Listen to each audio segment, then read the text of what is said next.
being in a tech ecosystem, we don't have a lot of women. For me to be here is proof that women can do it. Women can be leaders, and I hope to inspire other women, especially young African women, to be bold and courageous, follow their passions, and when they're offered that seat at the table, to take it and take the front seat at changing the African narrative.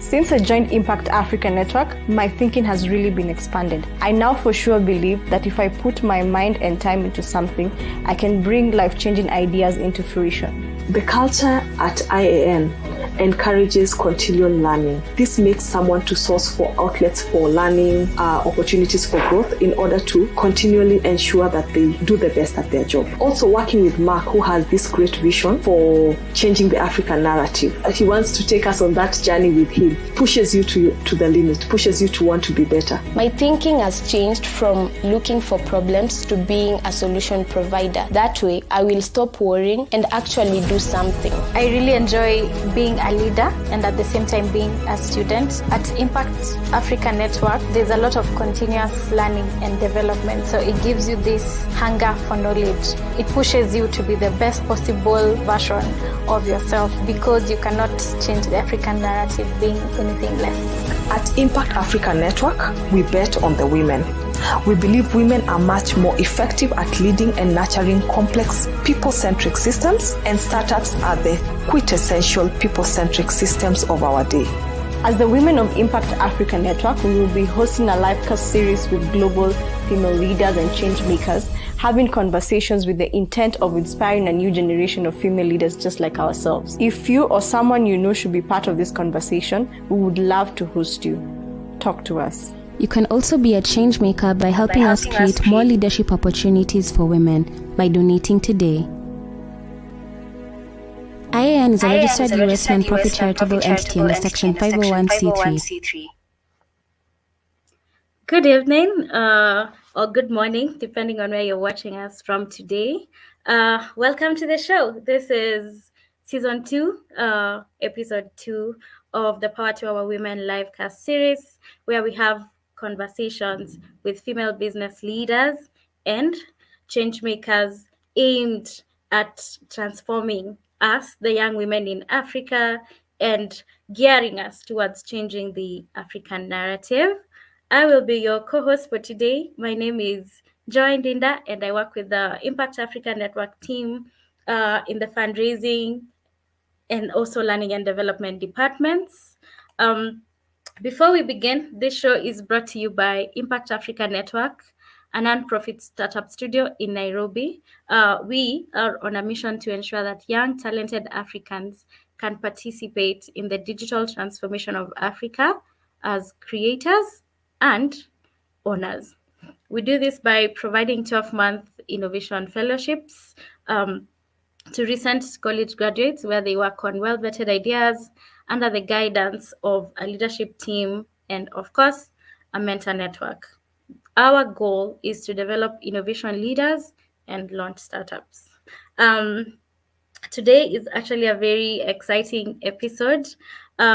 This is because I get to showcase to you guys one of the manifestations of the thesis that actually started this show.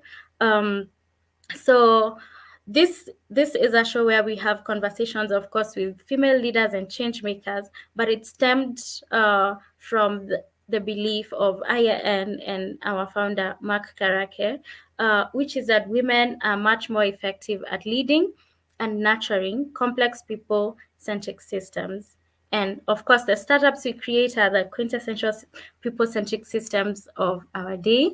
And today I get to introduce to you guys the CEO of our first startup out of the studio, which is Jenga School. Jenga School is a data science, software, and an AI school. And today we are joined by the first CEO, Wendy Aluoch. Hi, Wendy. Welcome to the show. Hi, Joy. Thank you. How is first week as CEO? Is it already first week or second? Second week, actually. Second week. Oh, it's the second week, yeah. How is that going? It's a lot. It's a lot, but I'm enjoying it so far. Yeah. Right. We are really happy for you, and I know many women across Kenya and Africa as a whole are looking up to you, and I'm sure they are very encouraged and inspired by your appointment. Thank you. So Thank to you, get guys. the show on the road, I get to introduce to you a lady who has been working on something that is very close to Impact Africa's heart and also Wendy's heart. I'm sure she's very excited. Our guest for today is Trudy Norris-Grey. Trudy has worked in the tech industry for 30 years, most recently for Microsoft, where she ran the Microsoft Innovation Centers. But she's also a recognized leader in tech and public sector industries. She has a wide portfolio stemming from global sales, marketing, channel, partner strategies, business development, portfolio transformation, and so on and so forth. She really has a big bio to her name. And in her spare time, she's passionate. She's a passionate advocate for the development of skills and enterprises, so that we can continually be relevant. And she really encourages women and girls to consider careers in science, engineering, and technology. Hence, her role right now, which is the chair of WISE. WISE stands for Women in STEM. Women in Science, Engineering, and Technology. It's a UK-based organization which seeks to add 1 million more women in the UK STEM workforce. So thank you so much for joining us today, Trudy. Welcome It's to the my show. pleasure. Absolutely my pleasure. And what a great introduction. What you're doing is so important. If I can encourage you in any way, then I would be delighted. And congratulations, Wendy, on what you've achieved so far. Obviously, both on a journey, but it's an exciting journey. It truly is an exciting time to be alive, as I would like to say. And Trudy, before we even begin with the questions, I know I've given you quite a lengthy introduction, but I would also like for you to introduce ourselves to the audience. Who's Trudy? Where does she come from? Well, How that's was it very growing up? How did you end up here? Yes. So I'm Trudy, and I'm currently broadcasting from Seattle in Washington in the USA. I live 50% in the UK, 50% in London. But I originally come from Wales, where I am one of 8 children. And I was very lucky to get into the tech industry more or less at the beginning. And it was sheer luck, but my gosh, I've benefited from it. My family's I've benefited, and I've had such a satisfying and rewarding, let's not forget that bit of it, it's rewarding financially as well as societally, career. I've run global organizations, as you just mentioned, but I am particularly passionate about the power of STEM to individuals, to girls and women, to organizations, their families, their communities, and of course, the countries and the global stage. And whilst working with WISE, which is a non-profit as well, we've already added 1 million girls and women to the STEM career workforce. And now we're going to do another 1 million because it's a journey. But we'll talk about that more later, I'm sure.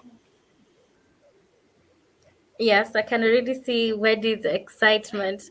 Wendy, maybe you can take this chance to talk about your vision. Great. Well, I wanted to just mention it at the end, but I can just start by introducing Jenga School because I know you've not had a chance for us to do that. So Jenga School, Jenga means build in Swahili, and we're a STEM professional development skills institution bridging a vital gap in the tech ecosystem. And we are on a mission to unleash Africa's genius to help solve global problems. And we have this hairy, audacious goal. And that's why I was actually smiling, because your vision is actually in line with Jenga School's vision. So we have this hairy, audacious goal of ensuring that we actually have 50,000 women in STEM by 2030. So when you're speaking, Trudy, I was like, you're speaking to my heart, you're speaking to my soul. So I was very, very excited. Yes. I love it. Unleashing Africa's genius. I mean, that says it all, doesn't it? There's plenty of genius. Now we need to unleash it. For sure, for sure. Exactly. Wendy's smile definitely says it.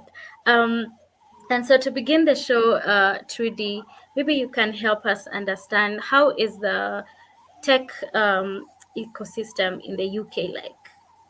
Well, first of all, I'd like to say that this is, I'll share with you what the UK is like, but also I want to say this is what I've encountered globally. So it's not unique. It may be more developed or less developed than some places, but generally it has this sort of structure. First of all, it's exactly as Wendy was talking to. You start with the skills. So there's a real engagement with universities and schools. That's got to happen. If you don't have the skills, the soft skills as well as the hard skills, that life's going to be difficult. Then, of course, you've got the developer community. If you can build a strong developer community, you're starting to get the flywheel motor in.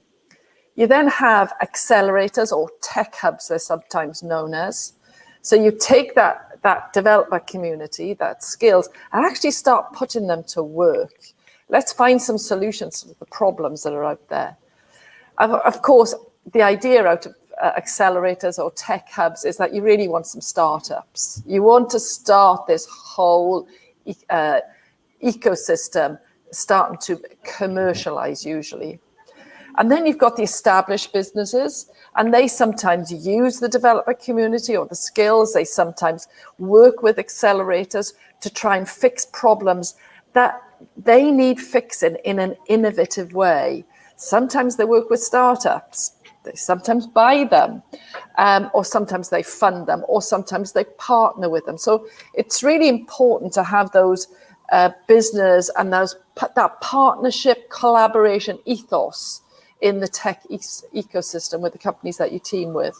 And of course, there's the general influence, policy, money, engagement that you have to have if you're going to get this off the ground. So you can work with venture capitalists, you may get funding or seed funding from governments, or you might want a policy change, for example, to encourage more girls and women to study STEM. So in basic form, that's how it looks like in the UK. 6 elements to it, but it's generally the same around the world, I would say. I would agree. It's generally the same because it's the same sort of flywheel we have here at Impact Africa Network. We have young college graduates who come to our innovation studio, and they come for an innovation fellowship program. What that means for us is, they're not trained to be entrepreneurs, they're not trained to innovate. So the first thing we do is mindset shift. Then after that, they work on well-vetted ideas with the guidance of mentors. These ideas in turn become projects, and in turn become early-stage startups. And by the end of a year or so, they are ready for launch as early-stage startups, just as Jenga School started. So I'm really happy to hear it's the same thing we are doing. So it's kind of validation that this thing is not our thing. It's an ecosystem thing, and we're on the right track. So I'm happy to hear that. And you mentioned building community and systems around it, and it just reminded me of WISE. That's basically what you do at WISE. But maybe you can tell us more about, like, why WISE, first of all. Why did you decide to be part of WISE after employment, and how does it work, and how do you manage the community around it? As I mentioned earlier on, Joy, I've been very lucky to be part of the tech community, and I'm going to broaden that to STEM. I've been very, very fortunate, and I fundamentally believe that my good fortune should be the right and opportunity for as many women and girls that want to. I'm not saying we have to force women and girls to do these subjects, STEM, science, technology, engineering, maths. We're including the construction industry in that nowadays as well. It's because I've seen such power from tech, for me individually, but also for the businesses that I've run and be part of. Tech has helped businesses be more effective as well as be more efficient. For customers, we've got new innovation. We've just talked about Younger there, that innovation around unleashing genius. How do we get the skills transferred?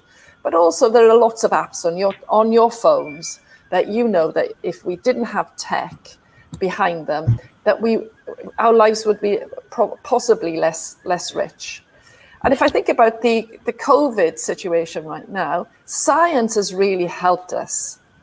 And if you think about Dame Wendy in the UK, who has led the AstraZeneca vaccine program, then she's a scientist. Wow, haven't we all benefited from that? Not just her. She says she's loved her job, but now we're all benefiting from that. So society improves. And as I said, as individuals, we improve. So I hope I'm getting across to you that I've been lucky, but I think I wish I'd known earlier what I do now about the power of STEM. So I stepped into it because, and by the way, this is an organization that's been going for almost 40 years. It's under royal patronage. I've been heading it for something like 15 years. And 15 years ago, I looked at the percentage of women in technology, for example, in the UK, and the percentage of women was the same percentage as when I joined 30 years before, or almost 30 years before. And I thought there was something wrong here. Whilst the numbers were going up, the percentage wasn't going up. So we weren't changing the culture. So WISE really does two main things. And it's under two main umbrellas. It's one, to encourage girls, their parents, their teachers to understand the power of STEM. And it's also then to encourage organizations to embrace women, because I'm sure you encounter, as much as I've encountered over the years, that sometimes there's a bias. It can be unconscious, it can be a conscious bias that actually dampens down the unleashing of genius that is in women generally. So our job is to encourage girls, and we've got a tried and tested outreach program. We go to schools and other educational establishments with an interactive, it's an online tool that allows girls to find out about their personality. And in finding out about themselves, their personality, we're able to suggest what type of STEM careers might interest them. And then we match them with role models. And we've got thousands of female role models now, thousands. And these role models tell the story of how they got to where they are now. So people are able to see, oh, they look like me. Oh, I have that interest. Oh, so it's not geeky. Oh, it is geeky. Oh, I can build bridges, or I can connect communities. Whichever way is interest you, there is a personality type that we can throw up and say, this is a potential career for you. It's been highly successful, and it's helped build the pipeline. And I'll talk, if you like, later about some of the stereotypes that we have to overcome. But the second program is called WISE 10 Steps. The first one was called WISE, My Skills, My Life. The WISE 10 Steps is an organizational cultural change program. So there are lots of people who get it. They intellectually get it, but they sometimes don't realize that they're not acting the way that their minds are telling them. So unconsciously, there may be bias. There may be a lack of transparency on promotion opportunities, that is. There might be a lack of sponsorship for women because they're not so eager to come forward as men, generally speaking. So it's a cultural change program. If you want to create a solution, i.e. increase the number of women in your organization, then treat it as a business change program. And this is what 10 Steps is all about. And we've got plenty of examples now, after all this time, of companies who have increased their percentage of women. But of course, guess what's happened? They've increased their employee satisfaction, they've increased their customer satisfaction, and they've increased their business results. So it's not just good to do, it's not just the right thing to do. There's a real business power, business imperative behind these programs. So I'm very proud of what the team at WISE does and all the members of WISE. So we are a membership organization, a bit like yourself, really. The individuals don't need to pay to join, but we do encourage companies to provide a membership fee. And the rationale behind that is, if we are going to instigate research, and we do a lot of research about how we can do things better, or what are the backlash issues, or what are the things that we need to understand better in order to come up with a solution. We do lots of research. Then if we're going to provide value to our companies, the companies are prepared to help us with that. So there's a membership fee. And the WISE organization relies on those members, but we have a view that we have to provide value. So when it comes to the annual renewal time, companies are happy to pay their renewal fee because they're getting the value that they were hoping to get out of it. So it's not a sponsorship. We'll take sponsorship, yes, but actually our job is to provide value to create sustainable change in society and in organizations. I like that. Providing value. Amazing, amazing. So WISE long-term vision is for women to account for at least 30% of the UK STEM force by 2030. So what are the other initiatives you're working on other than the outreach program and the WISE 10 Steps? So we wanted to get to 20% by 2020. We've got that. So the next step is, guess what, 30% by 2030. Now, Wendy, as you know, 30% is a really important number because it's a tipping point. It's where a minority group has enough sway to be heard. So it's really important to get to this next stage. But actually, the long-term vision ultimately is to get to parity. We want 50-50. Why wouldn't we? Yes. But these are our steps. So we have our own BHAG Joy, our big, hairy, audacious goal. And that's 50-50, but we're taking it in steps. And what we found is we had a lot of programs, but in essence, Wendy, they distilled down into these two.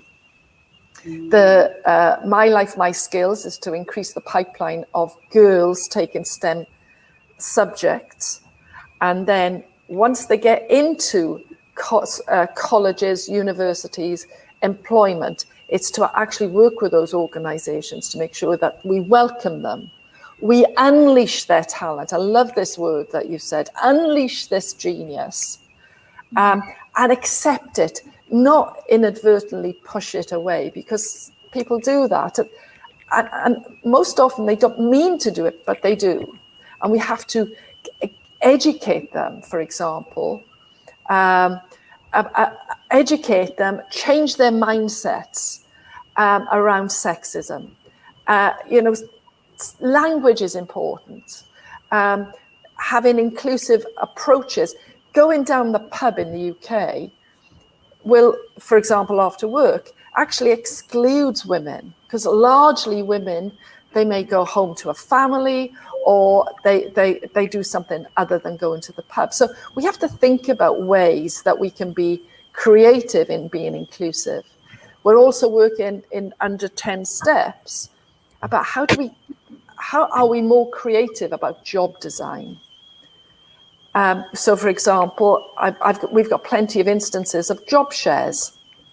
But how does it work in practice? So it's easy to say, "Oh, that's a great idea," but how does it work in practice, and how can it ensure it be effective?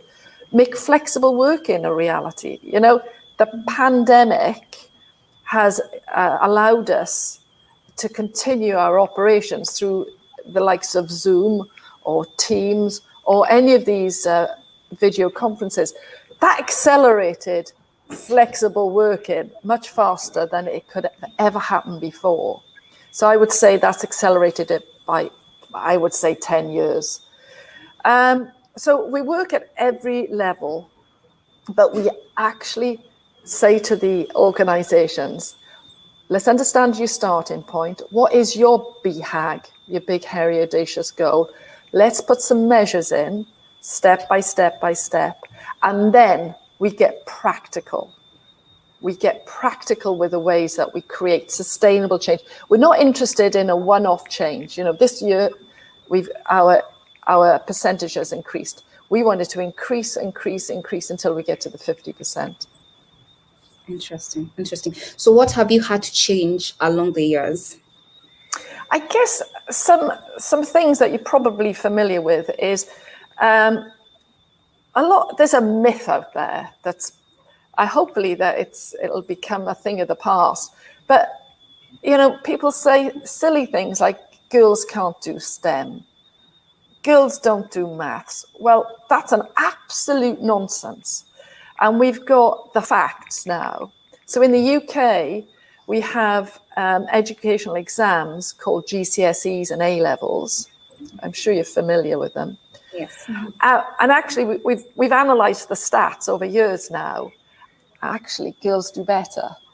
They just do better. Now, it's not a competition between girls and boys.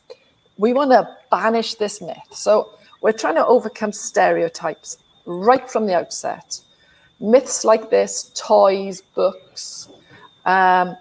We are addressing societal conditioning, expected behaviours. Who really does look after the family? Shouldn't it be shared?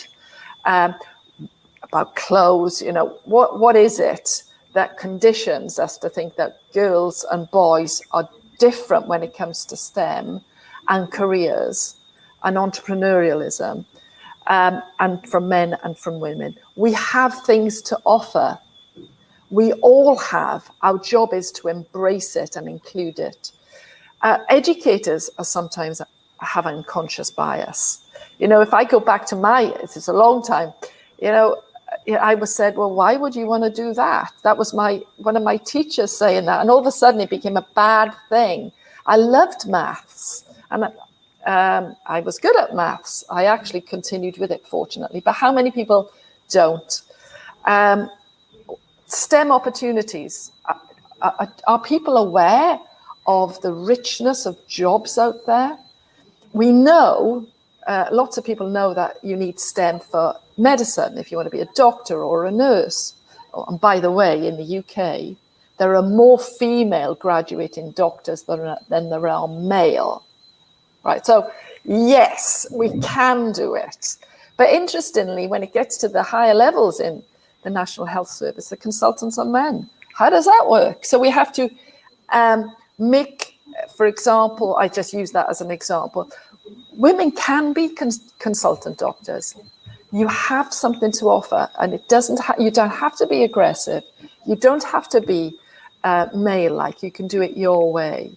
So we're providing visible role models at every opportunity to show that we can be ourselves and thrive in a STEM-rich world, because that's what it is. I mean, if I think about just the technology in STEM, technology is in everything that we do, more or less.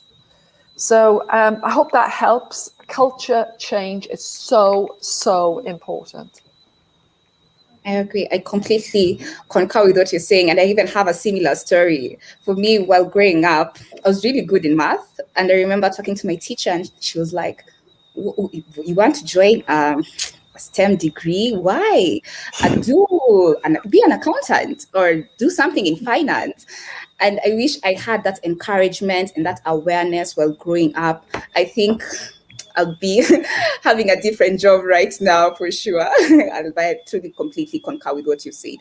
Another question would be, with over 30 years as a recognized tech leader and passionate advocate for development of skills today, what would you say it takes to develop STEM talent? Is it programs, is it mechanisms? Like, what would you recommend? I think it's about listening. I mean, one of the this is why I'm sorry to come back to this all the time, Wendy. I just love your tagline, Unleashing Africa's Genius. There's genius in almost everyone, or I could say everyone. Our job is to find it. And if I think about my own 3 children, they're all very different. One had the ability to visualize complex situations and come up with a solution. Well, my job as a mum was to help him thrive in that.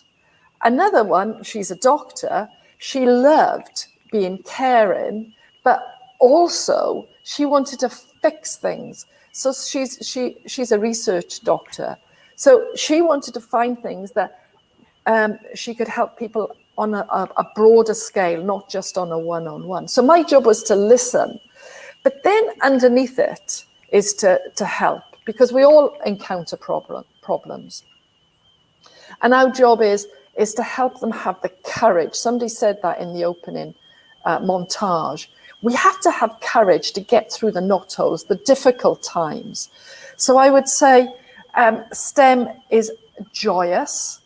I think we need to encourage that and make sure in Africa and elsewhere that women know what is STEM, first of all, what sciences can help them in a career that might interest them. Technology, let kids be aware of how technology is included in their lives. Engineering, just look around, everything that we're doing, this, the lights that we've got on, or the bridge that we walk over, or the building that we're in, or the home that we live in has been engineered. How exciting is that? And then mathematics is obviously a fundamental that helps these others. And it's not dry. When I did calculus, for example, so many years ago, I used to think it was as beautiful as a work of art when you were able to solve a calculus problem. So it was to take joy in others' achievements, but also then translate it, Wendy, to, and you know what, this person who studies this science has done this as a career. And, use the role models to excite them. When I was growing up, I thought a scientist was geeky. Well, some scientists are geeky, but they're charming. I know that after meeting so many of them. Some of them are expressive and they're exciting and they get me. Some are fixing the world's problems. If you think about Prince William's Earthshot program, if you're familiar with that, about climate change, we're using STEM to fix some of the fundamental issues that's facing the globe right now. So I think we have to bring it to life at every opportunity and unleash that talent. I love that you say bring it to life, Trudy, because I want to go a little bit back on something you said. But before I do that, I would just like to remind our audience that they can ask questions. We are going to get to them in about 10 minutes. Interact with us when you're watching on YouTube, Twitter, or Facebook. Just type the question in the comments section of the live broadcast, and we will ask Trudy in about 10 minutes. Our hashtags, power to our women as always, and today's particular hashtag is women in STEM. And just to get back to the conversation, Trudy, I know you mentioned something about um, women in STEM are fundamental for business change. And over the years, we've been able to, provide data that shows that there's a business imperative behind having women in your team. And also in the spirit of, showcasing all the female talent that is out there, how can organizations foster a culture that attracts and encourages women in STEM to stay? It's a great question. And this really takes me back to WISE's 10 steps. And you may think that I'm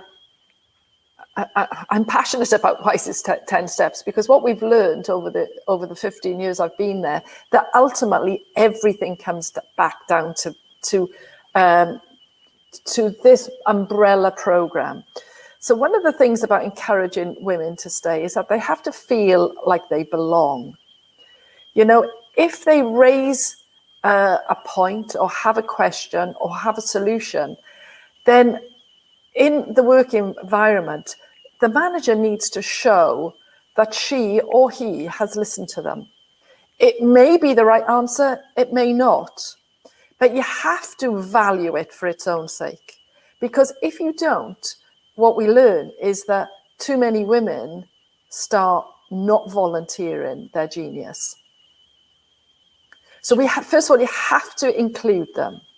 And I've mentioned some examples. When you're networking and you pop down the pub, is that really an appropriate way for everyone to include everyone?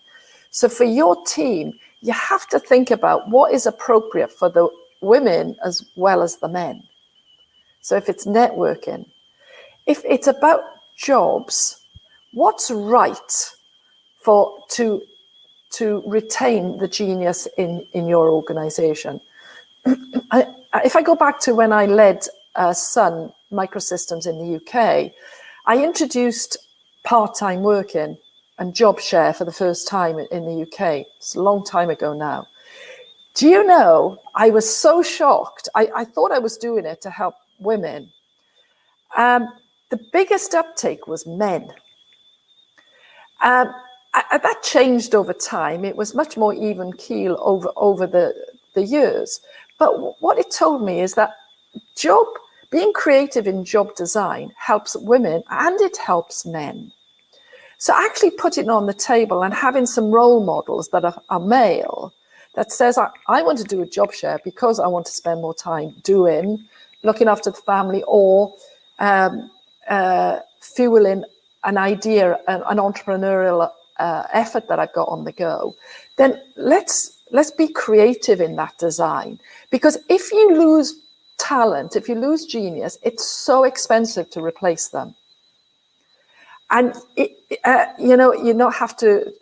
You lose all the lost time that person when they leave, and you're recruiting, the recruitment costs, then the onboarding costs and the onboarding time before the new person gets efficient.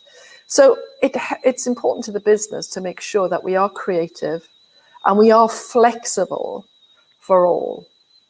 Now, I'd like to share with you some stats. Mm-hmm. And I did, this is, some of the stuff that we in WISE do, is that I looked at how much we're short on STEM skills, by the way, in the UK, hugely short.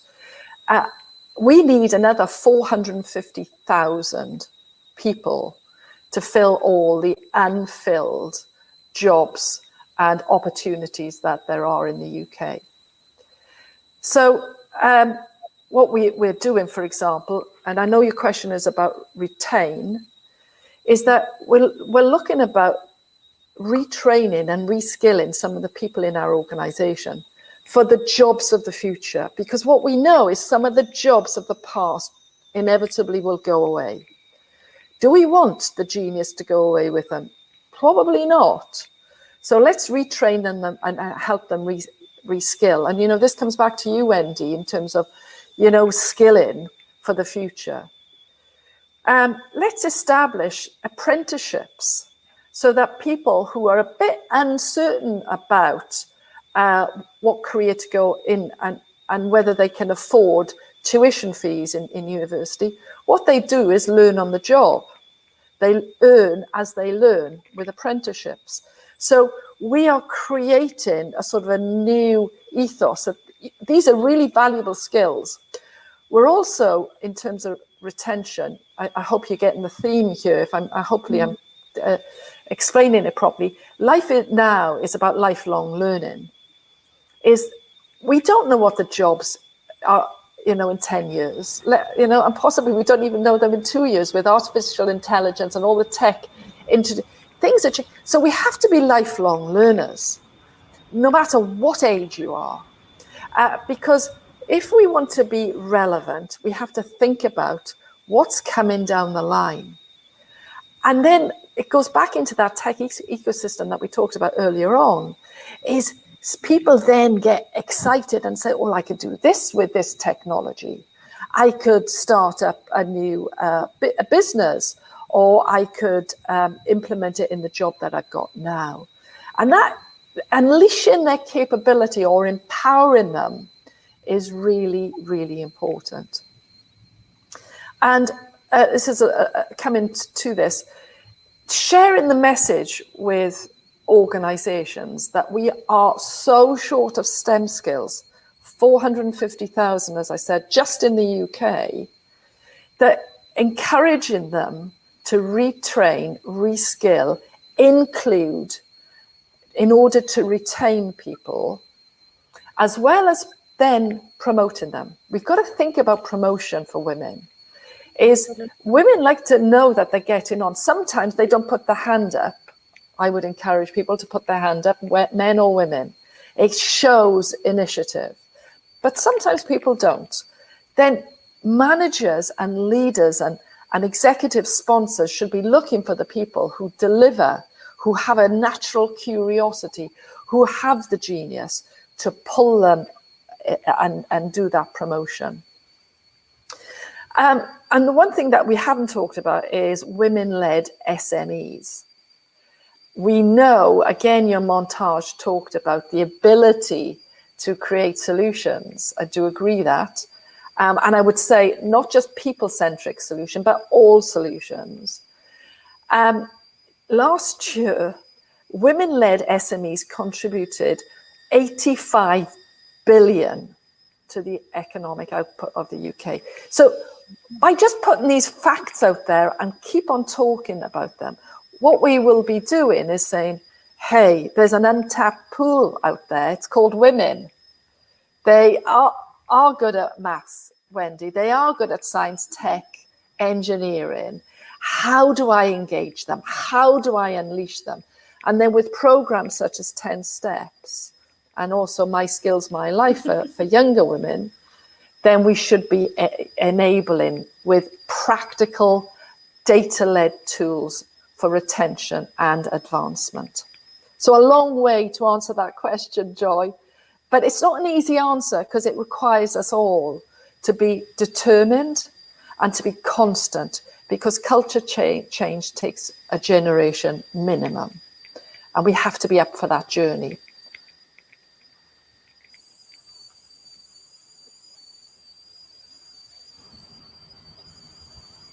Fantastic. And I like the point that you said that we need to start sharing this message with organizations. And that's what we actually do at Jenga School.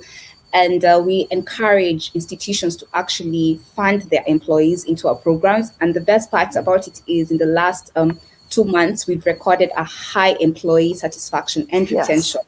For the employees. So I am just excited that that's just in line with what we're doing. So that is fantastic. My other question. I love the word, Wendy, I love the word Jenga. You told me it means build. I didn't know that. Build. Yes, it means build. And what we know, for example, is where you have gender inclusivity in construction or architectural design, the buildings people are much happier with them. So, there are lots of examples around the world, but we've got to keep on telling them. I agree completely. So my other question would be, as the tech industry continues blooming, opportunities will continue to grow for everyone, including for women. What role is WISE playing to ensure that the right opportunities will be provided for women in the future? And how are you making sure we have more women leaders in STEM so that at least we have more role models for our girls? I love it. I mean, our job is to identify them. Let me just take that last question first, leaders. We have to identify them and promote them. And they're not always the obvious, I would say. I think the definition of leadership is broad.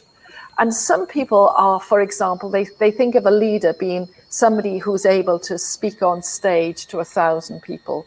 Well, some leaders are very capable of that, and women are very engaged in there.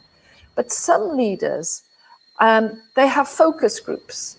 They're very good at putting in, an idea that we could improve society or prove an operation. I would say that that woman is a leader because she spots an unmet need and comes up with a solution. And our job is to encourage her to do more and more of that. The more successful she is, the more she and others will step forward. So I would say us promoting role models in leadership in the broad sense is very, very important. And WISE does that with our role model program. And we'll continue to do it. Absolutely, it needs to be done every day if we can, and we need to put more women on the limelight, more women like Wendy who are becoming CEOs before the age of 30, more women like the innovation fellows in our studio who are developing innovative products at the age of 25. So this really is great work, and it needs to be done as often as we can. And we are slowly coming to the end of the broadcast. We are going to give around 7 minutes to the audience questions, but before we do, we are going to take a short 1 minute breather for you to type in your questions if you Let me haven't. answer. Yes. Let me answer one while other people type in their question. This is from Uh-huh. Evelyn Mabiti. Hopefully I've said that correctly. You've asked a question, Evelyn, about my thoughts on non-promotable tasks that often fall on women. I hopefully answered that question just a moment ago, because they do. And we have to value them. I love this word value, you've probably guessed that. If you value these non-promotable tasks, women and men get encouraged to do more of them. And all these non-promotable tasks are requisite in organizations. So keep doing them, but let's make sure we value them and say we do, not just accept them, that we value them. So keep on reinforcing that great behavior. Awesome. Thank you for that, Trudy. Evelyn, I hope you got that right. We're going to play a small video, and then we'll be back to answer the rest of the questions. First and foremost, just being a woman at IAN is an empowering thing. When I was coming in, there wasn't that feeling that I am disadvantaged by being a woman in this particular place. And that first and foremost is a good thing. But then also I've watched even the men at IAN rally behind the Power to Our Women initiative that is designed to inspire the next generation of female leaders. And that in itself is just mind-blowingly inspiring, I'd say. And so I feel like the women are at the heart of IAN. We are just as equally trusted with projects as the men are, and I love it.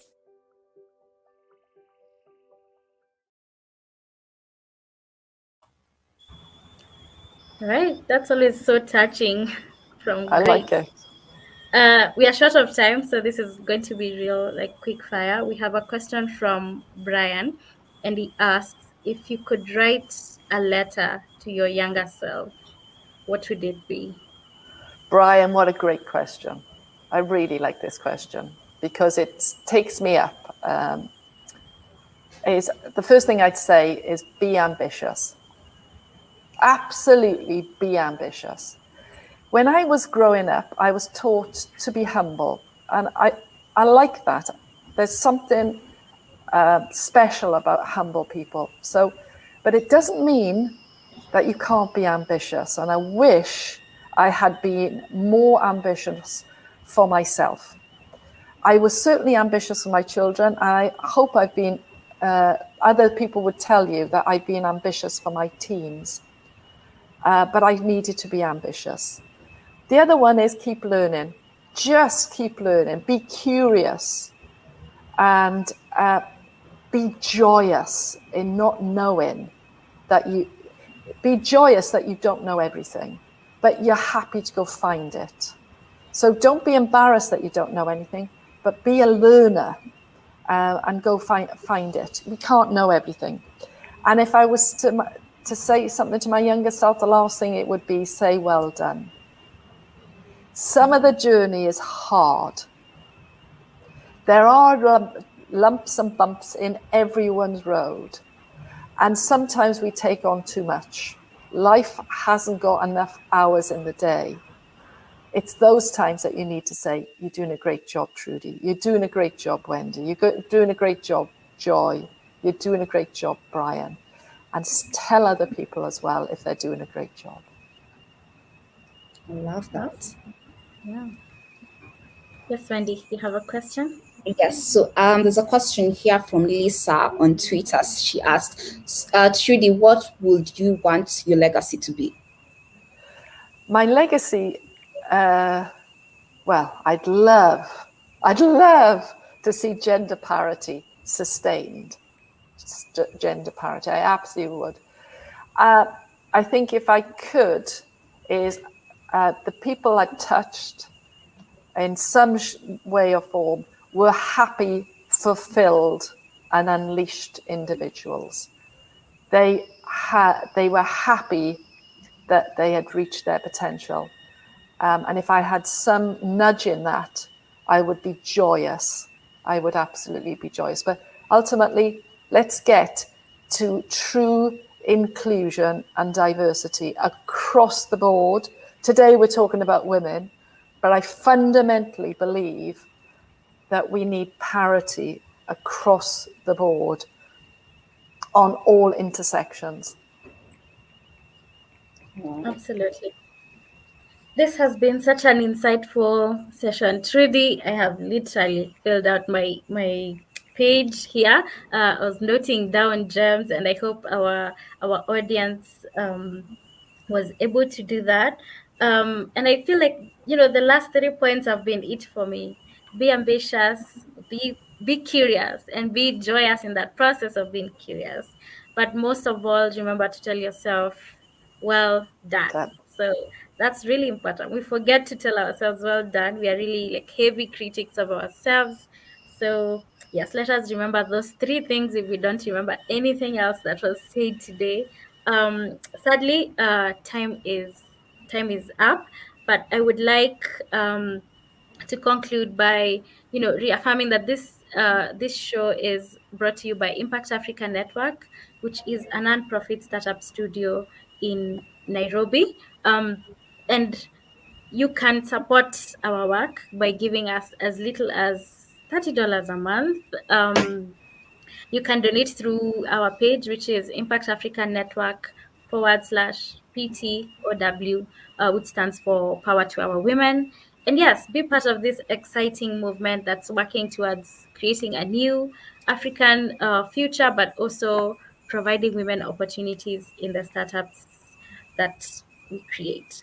So, unfortunately, that is it for today. Thank you for being our audience. We'll see you next week on Monday, where we host Dr. Miss Deborah Lee, who is the former CEO and chairman of BET. See you on Monday. Thank you.